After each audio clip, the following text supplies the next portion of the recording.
السلام علیکم ناظرین کرام، جزاک اللہ خیرن کہنا ایک عظیم تحفہ ہے۔ ہم اللہ کے عاجز بندوں کے لیے اکثر اپنے محسن کے احسان کا بدلہ اتارنا ممکن نہیں ہوتا، لیکن ہمارے پیارے نبی صلی اللہ علیہ وسلم نے ہمیں وہ طریقہ بتا دیا ہے جس پر عمل کر کے ہم اپنے محسن کا بدلہ ادا کر سکتے ہیں۔ آپ صلی اللہ علیہ وسلم نے فرمایا، جس شخص کے ساتھ کوئی احسان کیا جائے اور وہ احسان کرنے والے کے حق میں یہ دعا کرے، جزاک اللہ خیرہ، یعنی اللہ تعالیٰ تجھے اس کا بہتر بدلہ دے، تو اس نے اپنے محسن کی کامل تعریف کی۔ کامل تعریف کرنے کا مطلب ہے کہ بندہ اپنے محسن کا بدلہ اتارنے اور اس کی تعریف کرنے میں اپنے آپ کو عاجز اور مجبور قرار دیتے ہوئے جزاک اللہ خیرن کہہ کر اپنے تئیں اس کے شکر کا حق ادا کر دیا،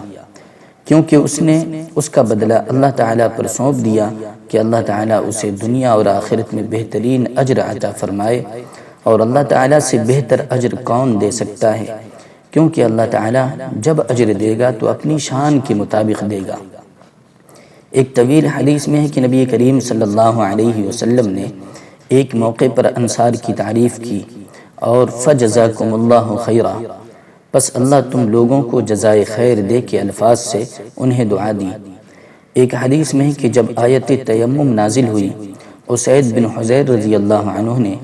حضرت عائشہ رضی اللہ عنہ سے فرمایا، جزاک اللہ خیرہ، اللہ کی قسم آپ پر کوئی ایسی پریشانی نہیں آئی جس کو اللہ تعالیٰ نے آپ پر سے ٹال نہ دیا ہو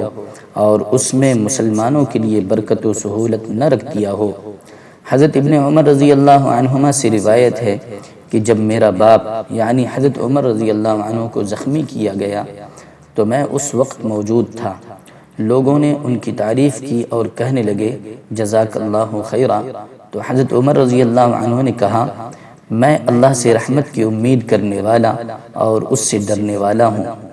حضرت عمر بن خطاب رضی اللہ عنہ نے فرمایا کہ اگر تم میں سے کوئی جان لے کہ اپنے بھائی کو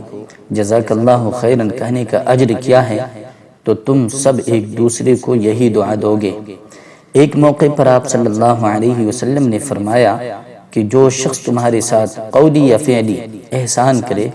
تو تم بھی اس کا بدلہ دو، یعنی تم بھی اس کے ساتھ ویسا ہی احسان کرو، اور اگر تم مال و زر نہ پاؤ کہ اس کا بدلہ چکا سکو تو اپنے محسن کے لیے دعا کرو جب تک کہ تم یہ جان لو کہ تم نے اس کا بدلہ چکا دیا۔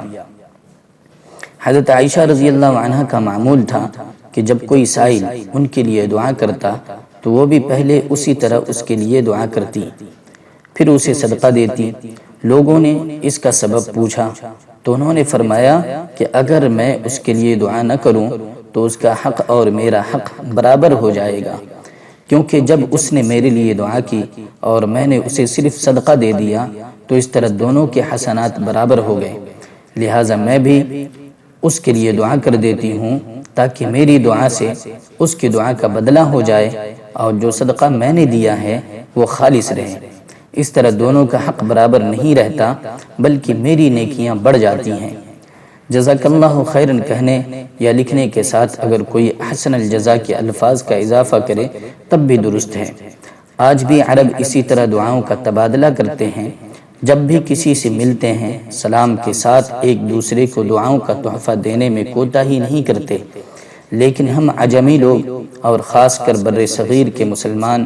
دین اسلام کی اس خوبصورت تحفے سے ناواقف ہیں، اور اگر واقف بھی ہیں تو اکثر کوتاہی کرتے ہیں۔ جس نے جزاک اللہ خیرن کہا اس نے اپنے محسن کو ایک عظیم تحفہ دیا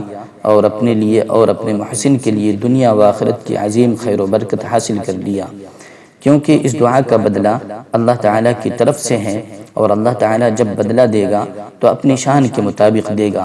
اور محسن اور احسان مند دونوں کو دے گا انشاءاللہ۔ اس دعا کو ہم اپنی زبان میں بھی اللہ آپ کو جزائے خیر دے یا اللہ آپ کو بہترین اجر دے وغیرہ کے الفاظ سے دے سکتے ہیں، اور عربی میں اس دعا کے الفاظ ہیں، ایک مرد کے لیے جزاک اللہ خیرن کاف پر زبر لگا کر پڑھیں، ایک عورت کے لیے جزاک اللہ خیرن کاف پر زیر لگا کر پڑھیں، جمع کا صیغہ جزاکم اللہ خیرن کاف اور میم پر پیش لگا کر پڑھیں۔ ہمیں اس دعا کے ساتھ ساتھ دیگر دعا دینے کا بھی اہتمام کرنا چاہیے۔ ہمیں اپنے گھروں میں کام کرنے والے ملازم وغیرہ کو بھی جزاک اللہ خیرن کہنا چاہیے۔ اس سے ہمارے دلوں سے تکبر نکلے گا۔ اپنے والدین، بہن، بھائی، شوہر اور بچوں کو ہر چھوٹے بڑے کام پر یہ دعا دینے کا اہتمام کرنا چاہیے اور انہیں بھی یہ دعا دینا سکھانا چاہیے۔ اور اب آپ سب مجھے بھی اس دعا سے نوازیں اور اپنی دیگر دعاؤں میں بھی مجھے اور میری فیملی کو یاد رکھیں۔ اللہ رب العزت ہمیں بھی عمل کی توفیق عطا فرمائے اور آپ کو بھی۔ والسلام علیکم ورحمۃ اللہ وبرکاتہ۔